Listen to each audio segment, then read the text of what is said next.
নির্বাচনের খবর জানাতে এই মুহূর্তে খুলনার রূপসা উপজেলার ঘাটফোক ইউনিয়নে আছেন সহকর্মী আব্দুল্লাহ আল মামুন রুবেল এবং নওগাঁর মান্দা উপজেলা কাশ্যপাড়া ইউনিয়নে আছেন এম আর রকি। প্রথমেই সরাসরি যাচ্ছে মামুনের কাছে। মামুন। ধন্যবাদ সাদিয়া। সারা দেশে ইউনিয়ন পরিষদের যে তৃতীয় ধাপের নির্বাচন, সেখানে কিন্তু খুলনাতেও সাতটি উপজেলা ইউনিয়নে নির্বাচন হচ্ছে। দুটি উপজেলার রূপসা এবং তেরোখাদার, এর মধ্যে তেরোখাদা উপজেলার 6টি ইউনিয়ন পরিষদের নির্বাচন হচ্ছে। পাশাপাশি রূপসার ঘাটভোগ ইউনিয়ন পরিষদে কিন্তু নির্বাচন অনুষ্ঠিত হচ্ছে। তো সকাল থেকেই খুলনার রূপসা ঘাটভোগ ইউনিয়নে আমরা অবস্থান করেছি এবং বিভিন্ন ইউনিয়নে গিয়েছি। তো এখানে আমরা ভোটারদের উপস্থিতি দেখেছি লক্ষণীয়। সকাল থেকে দীর্ঘ লাইন দেখেছি, পুরুষ ভোটারদের দীর্ঘ লাইন দেখেছি, মহিলা ভোটারদেরও দীর্ঘ লাইন দেখেছি। তারা আসলে সকাল থেকেই উৎসব মুখর একটি পরিবেশ বা গ্রামীণ যে পরিবেশ ভোট হয় সবার মধ্যে তেমন একটি পরিবেশ ছিল। তো সকাল থেকে কিন্তু খুলনার রূপসা উপজেলায় কিন্তু একটি অপ্রীতিকর ঘটনার আমরা খবর পেয়েছি। সেটি হচ্ছে কি, এখানে একজন ওয়ার্ড প্রার্থী তার ছেলে চাপাতি এবং একটি হাতুড়ি সহ তাকে পুলিশ আটক করেছে। এছাড়া খুলনার 7টি ইউনিয়নের মধ্যে তেরোখাদা উপজেলার মধুপুর ইউনিয়ন, সেখানে কিন্তু গত রাতে নির্বাচনী সহিংসতায় একজন প্রার্থীর সমর্থক আহত হয়েছিলেন এবং ওই সমর্থক কিন্তু আজ সকালে খুলনা থেকে ঢাকায় নেওয়ার পথে মারা গিয়েছেন। এছাড়া খুলনার 7টি ইউনিয়ন থেকে আমাদের কাছে তেমন কোনো অপ্রীতিকর ঘটনার খবর আমরা পাইনি। তবে খুলনার এই রূপসা উপজেলার যে ঘাটভোগ ইউনিয়ন, এখানে কিন্তু আমরা যদি বলি, এখানকার যদি একটু তথ্য আপনাদের জানিয়ে রাখি, এখানে কিন্তু 9টি ওয়ার্ড রয়েছে, 9টি ওয়ার্ডের 13টি কেন্দ্র রয়েছে। এই 13টি কেন্দ্রে মোট ভোটার রয়েছেন 26,767 জন। এখানে কিন্তু চেয়ারম্যান প্রার্থী রয়েছেন 5 জন। এই 5 জন চেয়ারম্যান প্রার্থীর মধ্যে আমরা কয়েকজন প্রার্থীর সাথে কথা বলেছি এবং এসব প্রার্থীরা কিন্তু প্রত্যেকেই যার যার জায়গা থেকে নির্বাচনে জয়ী হবে এরকমটা প্রত্যাশা করেছেন। পাশাপাশি আমরা যদি বলি যে এখানে আমরা যে ভোটার যারা আছেন তাদের সাথে কথা বলেছি, তারা কিন্তু আসলে আমাদেরকে জানিয়েছেন যে যে প্রার্থী তাদের জন্য আসলে নির্বাচনের পরে কাজ করবেন, তাদের জন্য তাদের ভোট দিবেন। তো খুলনার রূপসার উপজেলার ঘাটভোগ ইউনিয়ন থেকে আমার কাছে এই ছিল নির্বাচনের সর্বশেষ খবর। আমরা যাব নির্বাচনের খবর জানতে নওগাঁ, সেখানে রয়েছেন আমাদের সহকর্মী রকি।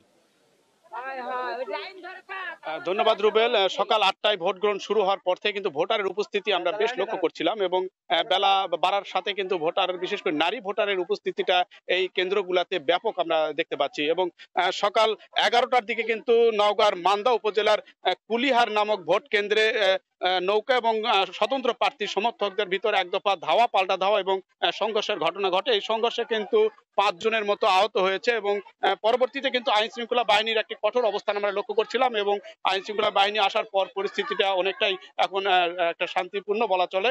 তবে ভোটারদের ভিতরে নারী ভোটারের উপস্থিতি সকাল থেকে অধিক লক্ষ্য করা যাচ্ছে এবং দীর্ঘ লাইনে দাঁড়িয়ে তারা কিন্তু ভোট দেওয়ার জন্য অপেক্ষা করছেন। এখন কিন্তু আমরা যে কেন্দ্রে দাঁড়িয়ে রয়েছি, 1923 ভোট এই কেন্দ্রের মধ্যে ইতিমধ্যে কিন্তু 1300 ভোট তারা কাস্ট করেছেন।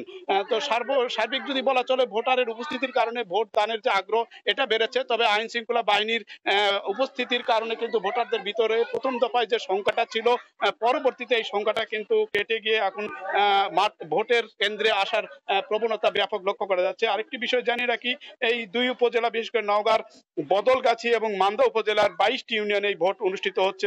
এই তৃতীয় ধাপের মোট ভোটার রয়েছে 4,74,120 জন। এই কেন্দ্রগুলোতে কিন্তু চেয়ারম্যান পদে লড়ছেন 141 জন চেয়ারম্যান প্রার্থী, 827 জন ওয়ার্ড সদস্য এবং সংরক্ষিত আসনে 271 জন মহিলা প্রার্থী লড়ছেন। তবে শান্তিপূর্ণ ভোট গ্রহণের জন্য কিন্তু প্রশাসনের পক্ষ থেকে এই দুই উপজেলায় কঠোর অবস্থান জানানো হয়েছে। বিশেষ করে র্যাব, স্ট্রাইকিং ফোর্স, ম্যাজিস্ট্রেটের নির্বাহী ক্ষমতার যে তাদের টহল, তা কিন্তু ব্যাপক এখানে লক্ষ্য করা গিয়েছে। তবে দুই উপজেলার এই 4টা পর্যন্ত ভোট গ্রহণের জন্য তাদের যে তৎপরতা, এই তৎপরতায় কিন্তু সাধারণ মানুষ একটা প্রত্যাশা করছে এবং প্রথম দিক থেকে কিন্তু শান্তিপূর্ণ ভোটের ক্ষেত্রে একটা শক্ত অবস্থান প্রশাসনের পক্ষ থেকে জানানো হয়েছে এবং ইতিমধ্যে নারী ভোটারের উপস্থিতি বেড়েছে এবং পুরুষ ভোটার, প্রথমার্ধের যে নারী ভোটারের পরবর্তীতে কিন্তু পুরুষ ভোটারের উপস্থিতি কিন্তু এখন তারা আশা করছেন এবং দুই উপজেলার 4টা পর্যন্ত এই ভোট গ্রহণের প্রস্তুতি এবং শেষ পর্যন্ত এখন পর্যন্ত যে অবস্থান তা শান্তিপূর্ণ বলা হচ্ছে, যদিও প্রথম দফায় কিছুটা প্রতিবন্ধকতা বা ধাওয়া পাল্টা ধাওয়ার ঘটনা ঘটেছিল।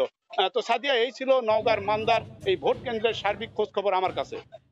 ইউপি নির্বাচনের সবশেষ খবর জানাতে নওগাঁ থেকে যুক্ত ছিলেন রিপোর্টার এমআর রকি এবং তার আগে খুলনা থেকে যুক্ত ছিলেন রিপোর্টার আব্দুল্লাহ আল মামুন রুবেল। পঞ্চব্রীহি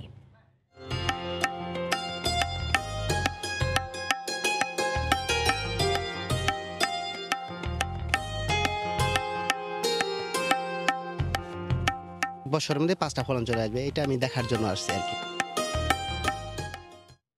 এক চারায় 5 বার ধান, অস্ট্রেলিয়া প্রবাসী বাংলাদেশি বিজ্ঞানীর আবিষ্কার নিয়ে রিপোর্ট থাকছে সংবাদের শেষাংশে। প্রধানমন্ত্রী শেখ হাসিনা বলেছেন, বৈদেশিক বিনিয়োগে দিন দিন বাংলাদেশের গুরুত্ব বাড়ছে, তাই অর্থনৈতিক কূটনীতিতে জোর দিয়ে চতুর্থ শিল্প বিপ্লবের সর্বোচ্চ সুবিধা নেওয়ার জন্য প্রস্তুতি নেওয়া হচ্ছে বলেও জানিয়েছেন তিনি। সকালে গণভবন থেকে ভিডিও কনফারেন্সে আন্তর্জাতিক বিনিয়োগ সম্মেলনের উদ্বোধনী অনুষ্ঠানে বক্তব্য দেন শেখ হাসিনা। এ সময় 2025 সালের মধ্যে আইটি খাত থেকে 500 কোটি মার্কিন ডলার রপ্তানির লক্ষ্যমাত্রা নির্ধারণ করার কথাও জানান প্রধানমন্ত্রী।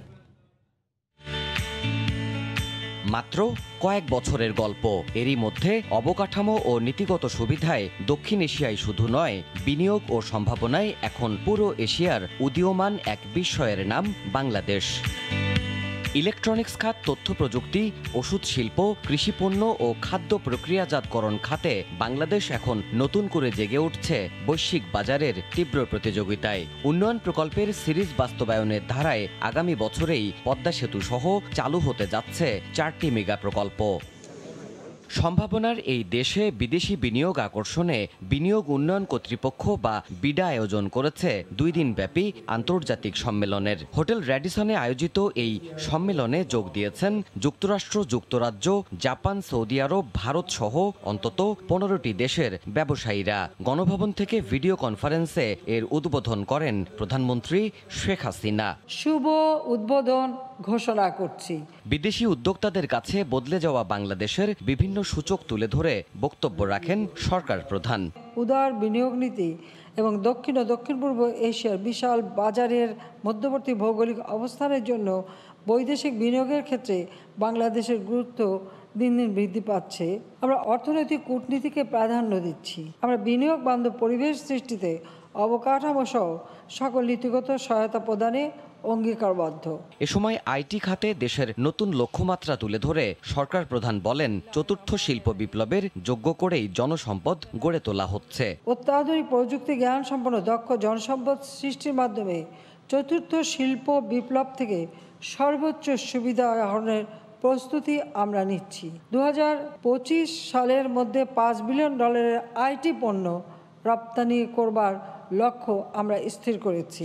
সম্মেলনের 2 দিনে 11টি খাত নিয়ে 14টি সেশনে নীতি নির্ধারকরা বিনিয়োগের পথ খুঁজতে আলোচনা করবেন। বিশ্বে বাংলাদেশি পণ্যের নতুন বাজার সৃষ্টি হবে এবং বাংলাদেশ কাঙ্ক্ষিত বিনিয়োগ আকর্ষণেও সক্ষম হবে।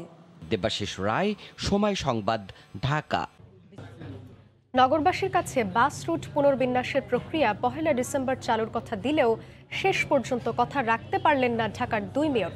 বাস মালিক পক্ষের অসহযোগিতাকেই দায়ী করছেন তারা। নতুন তারিখ 26 ডিসেম্বর। এবারের পরিকল্পনায় শুধু বিআরটিসি বাস, চাইলে শর্ত মেনে যে কেউ পারবে এতে যুক্ত হতে, যদিও অভিযোগ মানতে নারাজ বাস মালিকরা। কথা ছিল বিজয়ের মাসের প্রথম দিনেই শুরু হবে ঢাকা বাস রুট রেশনালাইজেশন প্রক্রিয়া। পরীক্ষামূলক চলাচল করবে ঘাটারচর কাঁচপুর রুটে। তবে রোববার কমিটির 19তম সভা শেষে দক্ষিণের মেয়র জানালেন, কথা রাখতে পারছেন না তারা। নতুন করে 26 ডিসেম্বর নির্ধারণ করা হয়েছে তারিখ। শুরু করা হবে বিআরটিসির বাসের মাধ্যমে, তবে শর্ত মেনে যে কেউ যুক্ত হতে পারবেন এই প্রক্রিয়ায়। অত্যন্ত দুঃখের সাথে জাতিকে অবহিত করতে হচ্ছে যে আমাদের এই 1 ডিসেম্বর তারিখটা ফলপ্রসূ বা কার্যকর করা যায়নি। এখানে আপনারা জানেন যে এখানে দীর্ঘদিনের পুঞ্জীভূত গণপরিবহনের যে বিশৃঙ্খলা, এই বিশৃঙ্খলায় অনেক অংশীজন রয়েছে। সকলকে মিলে দলীয়ভাবে শৃঙ্খলার আওতায় আনা অত্যন্ত দুরূহ কাজ এবং আমরা সংকল্পবদ্ধ যে এটাকে আমরা বাস্তবায়ন করবই করব। তবে এজন্য মালিক পক্ষকেই দুষছেন মেয়র। তারা বলছেন, আর কারো কাছে জিম্মি হয়ে নয়, সড়কে শৃঙ্খলা ফেরাতে আরও কঠোর হচ্ছেন তারা। আমরা সবচেয়ে বড় চ্যালেঞ্জ যেটা মনে করেছি আজকে, এটা না বললেই না জাতির সামনে, যে যারা বাস মালিকরা যারা আছেন তারা আমাদেরকে যেভাবে প্রতিশ্রুতি দিয়েছিলেন বাসগুলো দেওয়ার জন্য, কিন্তু তারা কিন্তু সে প্রতিশ্রুতি রাখতে পারেন নাই। এবং আপনাদের সকলকে নিয়ে জানাতে চাই যে আমরা কারো কাছে জিম্মি হতে চাই না। আমরা মনে করি যে এই ঢাকা শহরের জনগণকে একটি শৃঙ্খলা বাস রুট যে ফ্র্যাঞ্চাইজ, যেটা আমাদের চিন্তা, যে রুটটাকে দেওয়ার চিন্তা আমাদের, সে চিন্তা আমরা নিয়েছি এবং আমরা বদ্ধপরিকর। যদিও এমন অভিযোগ মানতে নারাজ মালিক পক্ষ। এই সিদ্ধান্ত আমরা রাশেদ লিমন, সময় সংবাদ, ঢাকা। জাতীয় সংসদের 15তম অধিবেশনের সমাপনী বক্তব্য রাখছেন প্রধানমন্ত্রী শেখ হাসিনা। সরাসরি যাচ্ছে সেখানে। 21 সালের মধ্যে মধ্যম আয়ের দেশ হিসেবে প্রতিষ্ঠিত হবে, রূপকল্প 2021 আমরা ঘোষণা দেই এবং তারই ভিত্তিতে আমরা প্রেক্ষিত পরিকল্পনা প্রণয়ন করি 2010 থেকে 2020 পর্যন্ত, এবং পঞ্চবার্ষিকী পরিকল্পনা আমরা হাতে নিই এবং সুপরিকল্পিতভাবে আমরা দেশের উন্নয়নে ব্যাপকভাবে কাজ করি। একটি লক্ষ্য স্থির করে কোনো একটি দেশ যদি এগিয়ে যায় তাহলে সেটা কিন্তু অর্জন করা সম্ভব, সেটা আমরা প্রমাণ করেছি। 24শে নভেম্বর 2021 নিউ ইয়র্ক সময় সকাল 10 ঘটিকা, তখন বাংলাদেশ সময় রাত 8টা। সেই সময়ে জাতিসংঘ সাধারণ পরিষদের 76তম অধিবেশনে 40তম সভায় সর্বসম্মতিক্রমে বাংলাদেশকে স্বল্পোন্নত দেশের অর্থাৎ এলডিসি ক্যাটাগরি থেকে চূড়ান্তভাবে উত্তরণের ঐতিহাসিক রেজুলেশন গৃহীত হয়। এই প্রস্তাবটা গ্রহণের মাধ্যমে আমরা এলডিসি স্বল্পোন্নত ক্যাটাগরি থেকে উত্তরণের সকল প্রক্রিয়া আমাদের সম্পন্ন হলো। মাননীয় স্পিকার, আওয়ামী লীগ সরকার ক্ষমতা আসার পর থেকেই আমরা কাজ করে যাচ্ছিলাম দেশের মানুষের আর্থসামাজিক উন্নয়নে।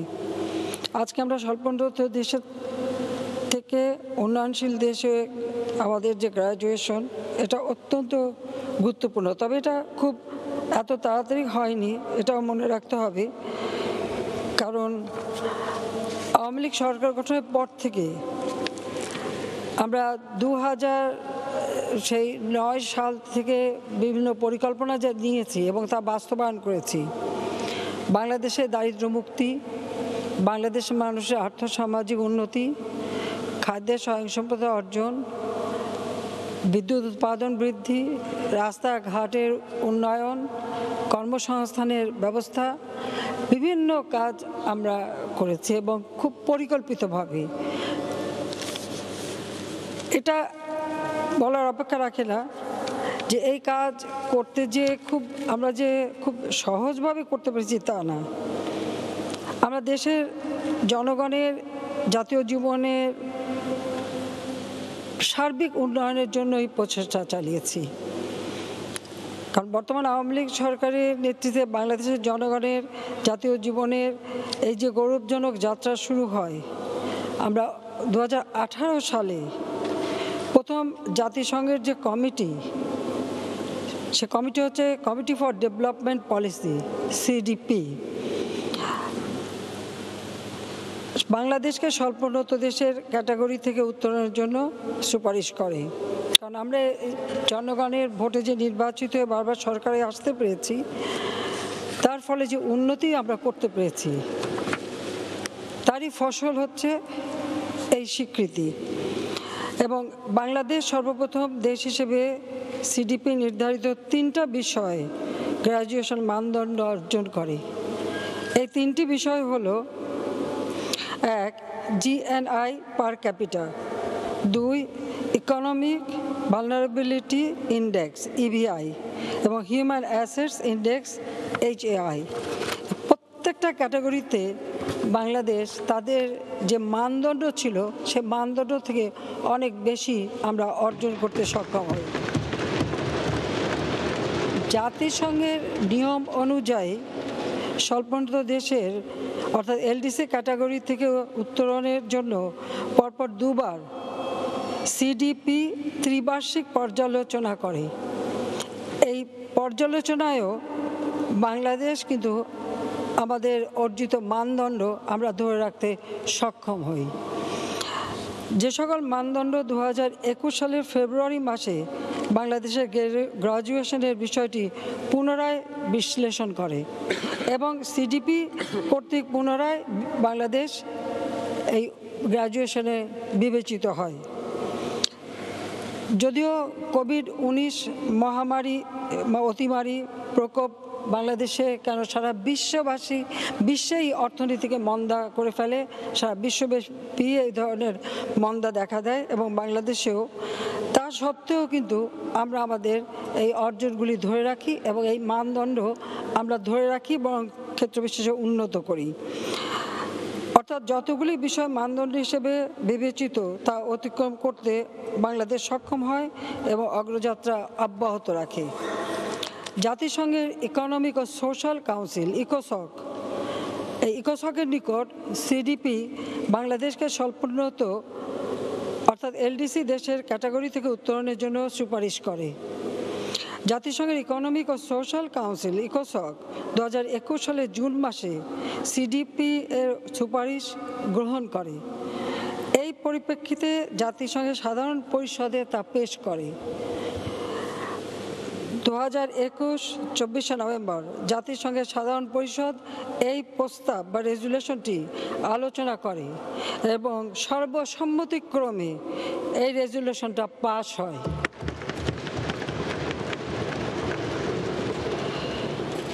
মাননীয় স্পিকার, 2020 সাল থেকে 2021 জাতির পিতা বঙ্গবন্ধু শেখ মুজিবুর রহমানের জন্ম শতবার্ষিকী অর্থাৎ মুজিব বর্ষ এবং 2021 সাল আমাদের স্বাধীনতার সুবর্ণ জয়ন্তী।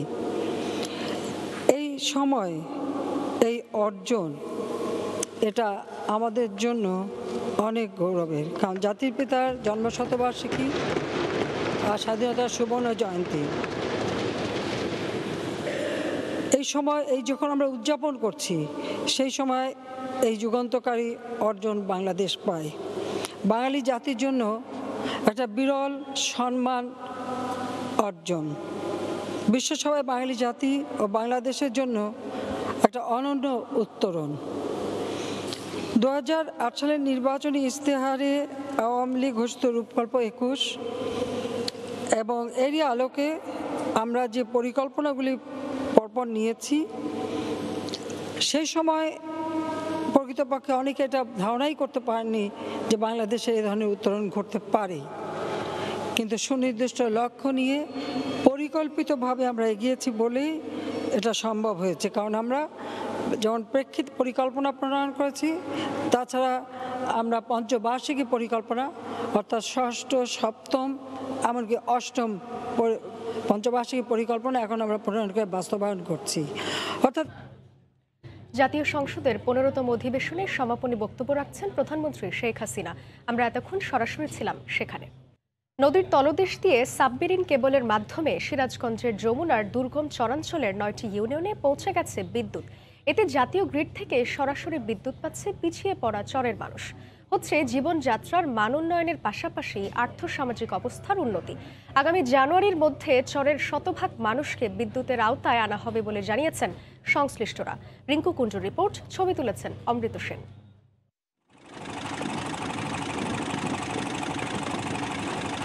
যমুনা নদী বেষ্টিত সিরাজগঞ্জের মূল ভূখণ্ড থেকে বিচ্ছিন্ন জেলার 5টি উপজেলার বেশ কয়েকটি চর। দুর্গম চরে বসবাসরত পিছিয়ে পড়া মানুষদের যোগাযোগের একমাত্র মাধ্যম নৌকা। যমুনার বুকে দাঁড়িয়ে থাকা এসব চরের মানুষেরা দীর্ঘদিন ধরে সোলার প্যানেলের মাধ্যমে বিদ্যুৎ সরবরাহ করে আসছিল। তাই সরকার পিছিয়ে পড়া চরাঞ্চলের মানুষের কাছে সরাসরি বিদ্যুৎ পৌঁছাতে জামালপুর পল্লী বিদ্যুৎ সমিতি থেকে সংযোগ নিয়ে যমুনা নদীর তলদেশ দিয়ে সাবমেরিন কেবল স্থাপন করে। জেলার কাজীপুর উপজেলার নাটোয়ারপাড়া ও রূপসাতে স্থাপিত দুটি অত্যাধুনিক স্টেশন থেকে সংযোগ নিয়ে এক চর থেকে অন্য চরে স্থাপন করা হয়েছে সারি সারি খাম্বা। টানানো হয়েছে 700 কিলোমিটার বিদ্যুতের তার। সরাসরি জাতীয় গ্রিড থেকে বিদ্যুৎ সংযোগ পাওয়ায় ঘুরতে শুরু করেছে চরের মানুষের ভাগ্যের চাকা। আমরা হারিকেল কুপি ব্যবহার করছি, আর আমরা লাইট পাচ্ছি, ফ্যান ব্যবহার করবো। এখন আমরা লাইট পাচ্ছি, ফ্যান পাচ্ছি, এখন আমরা নির্বিঘ্নে আলো জ্বালাতে পারছি, সবাই পড়াশোনা করতে পারতেছে। কারেন্ট আসাতে আমাদের অনেক সুবিধা হয়েছে, যেন সবসময় কাজ করতে পারতেছি। এখন বিদ্যুৎ আসার কারণে আমরা সরকারকে ধন্যবাদ জানাই। ইতিমধ্যে চরের প্রায় 24,000 গ্রাহককে বিদ্যুৎ সংযোগ দেওয়া হয়েছে। আগামী জানুয়ারির মধ্যে চরের শতভাগ মানুষকে বিদ্যুতের আওতায় আনা হবে বলে জানান জামালপুর পল্লী বিদ্যুৎ সমিতির জেনারেল ম্যানেজার। ইতিমধ্যে এই চর এলাকায় আমরা প্রায় 24,000 গ্রাহককে বিদ্যুৎ সরবরাহ করছি এবং আমাদের চেষ্টা মুজিব বর্ষের মধ্যে চর এলাকায় সমস্ত গ্রাহক যেন আমাদের বিদ্যুতের সেবার আওতায় আসে। আর নদীর তলদেশ দিয়ে আনা সাবমেরিন কেবলগুলো নিয়মিত রক্ষণাবেক্ষণের পাশাপাশি বিকল্প টাওয়ার নির্মাণের উদ্যোগ নেওয়া হচ্ছে। ভবিষ্যতে যদি সাবমেরিন কেবলের কোনো রকম সমস্যা হয়, বিকল্প সোর্সের মাধ্যমে এই টাওয়ার দিয়ে যাতে আমরা বিদ্যুৎ চালু রাখতে পারি। চরের মানুষের আর্থসামাজিক উন্নয়নের নানা পরিকল্পনা নেওয়া হচ্ছে বলে জানান স্থানীয় সংসদ সদস্য। চরাঞ্চলের যে একটি সকল সময় একটি বৈষম্যের যে একটি বিষয় ছিল, সেটি আর থাকবে না। অদূর ভবিষ্যতেই কাজীপুরের সকল অঞ্চল সমভাবে উন্নয়নের অগ্রযাত্রায় সামিল হতে পারবে এবং চরও তার ব্যতিক্রম হবে না, এবং সেক্ষেত্রে এই বিদ্যুতায়নটি সবথেকে গুরুত্বপূর্ণ ভূমিকা পালন করবে। সাবমেরিন কেবলের মাধ্যমে সিরাজগঞ্জের কাজীপুর উপজেলার যমুনাচরে অবস্থিত 7টি ইউনিয়ন ও সদর উপজেলার 2টি ইউনিয়ন বিদ্যুতের আওতায় এসেছে। রিঙ্কু কুণ্ডু, সময় সংবাদ, সিরাজগঞ্জ।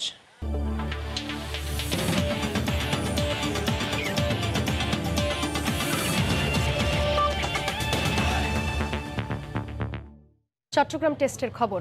তৃতীয় দিনে দারুণভাবে ম্যাচে ফিরেছে বাংলাদেশ। স্পিনার তাইজুলের ঘূর্ণি আর এবাদতের পেসে দিশেহারা পাকিস্তান এরই মধ্যে হারিয়েছে 9 উইকেট। এখন লিড নেওয়ার স্বপ্ন দেখছে টাইগাররা। এই মুহূর্তে চট্টগ্রামে আছেন রিপোর্টার মাকসুম আলম খান। ম্যাচের সবশেষ খবর জানতে সরাসরি যাচ্ছে তার কাছে। মাকসুম। জি সাদিয়া, আপনি যেভাবে বলছিলেন যে বাংলাদেশ বেশ ভালোভাবে ম্যাচে ফিরেছে, সত্যিই তাই। দ্বিতীয় দিনে যখন আমরা বারবার বলেছি দ্বিতীয় দিনের খেলা শেষে যে সারাদিন খুব নির্বিষ বোলিং দেখতে হয়েছে, একেবারে দর্শকরাও মোটেও উপভোগ করতে পারেননি দ্বিতীয় দিনে বাংলাদেশের বোলিংটা। ব্যাটিংয়েও খুব ভালো করতে পারেনি, দ্রুত আউট হয়ে গেছে, প্রত্যাশা অনুযায়ী স্কোরটাকে দাঁড় করাতে পারেনি এবং বোলিং তো একেবারেই ভালো মতো হয়নি, কোনো উইকেটই তুলে নিতে পারেনি। সেই বাংলাদেশই তৃতীয় দিন যখন বোলিংয়ে নামলো, একেবারে আর্লি উইকেট, প্রথম ওভার থেকে উইকেট নেওয়া শুরু করলো এবং এখন প্রায় অল আউট হওয়ার পথে পাকিস্তান এবং 9 উইকেটে 277 রান। বাংলাদেশের প্রথম ইনিংসে যে রানটা 330, সেখান থেকে এখনও প্রায় 50 রানেরও বেশি পেছনে আছে পাকিস্তান। অর্থাৎ সেই রানটাকে টপকে যদি বাংলাদেশকে টপকে যদি লিড নিতে হয়, তাহলে তাদের আরও বেশ লম্বা পথ পাড়ি দিতে হবে। টেইল এন্ডারদের এই একেবারেই শেষ জুটিটা কি সেটা পারবে কিনা সেটা একটা সন্দেহের জায়গায় রয়েছে তাদের, কেননা বাংলাদেশের বোলাররা যেটা বলছিলাম খুব ভালোভাবে ঘুরে দাঁড়িয়েছে। বিশেষ করে তাইজুল ইসলাম, আমরা যেটা বলছিলাম যে চারজন বোলার নিয়ে আসলে বাংলাদেশ কতটা করতে পারবে সেটা একটা প্রশ্ন ছিল। তারপরেও এই 4 বোলার ধীরে ধীরে জহুর আহমেদ চৌধুরী স্টেডিয়ামের উইকেট যেটা আছে সেই উইকেটে খুব ভালোভাবেই মানিয়ে নিয়েছে, বিশেষ করে তাইজুল ইসলাম, এবং তিনি বাংলাদেশের 9ম বোলার হিসেবে 150 উইকেটের যে মাইলফলক সেটি স্পর্শ করেছেন। আমরা দেখেছি খুব ভালো চ্যানেল বজায় রেখে তিনি বোলিং করেছেন এবং পাকিস্তানের সবচেয়ে বাঘা যে ব্যাটসম্যান তাদেরকে খুব দ্রুতই তিনি ফিরিয়ে দিয়েছেন। সঙ্গে তাকে সঙ্গ দিয়েছেন মিরাজও খুব ভালো একটা কাজ করেছেন। তাদের সবচেয়ে ভয়ঙ্কর ব্যাটসম্যান বাবর আজমকে তিনি ফিরিয়ে দিয়েছেন এবং বাকি ব্যাটসম্যানদের তাইজুল এবং ইবাদত তারা আউট করেছেন। এখন দেখা যাক ঠিক কতটা এগিয়ে থাকতে পারে আসলে বাংলাদেশ, যত দ্রুত আউট করতে পারবে ততটা এগিয়ে থাকবে। তো আমার কাছে জহুর আহমেদ চৌধুরী স্টেডিয়াম থেকে এই তৃতীয় দিনের ম্যাচের এই ছিল সবশেষ। বাংলাদেশ পাকিস্তান টেস্ট ম্যাচের খবর জানাতে চট্টগ্রাম থেকে যুক্ত ছিলেন রিপোর্টার মাকসুম আলম খান। এক চারায় 5 বার ধান, বিস্ময়কর এই ফসলের আবিষ্কার করেছেন অস্ট্রেলিয়া প্রবাসী ধান গবেষক ও জিন বিজ্ঞানী ডক্টর আবেদ চৌধুরী। মৌলভীবাজারের কুলাউড়ায় তার নিজ গ্রামের বাড়ির জমিতে নতুন এই পঞ্চব্রীহি ধান রোপণে ফল পেতে শুরু করেছেন। এর সুফল ছড়িয়ে দিলে সারা দেশে ধান উৎপাদন দ্বিগুণ হবে বলে মনে করেন তিনি।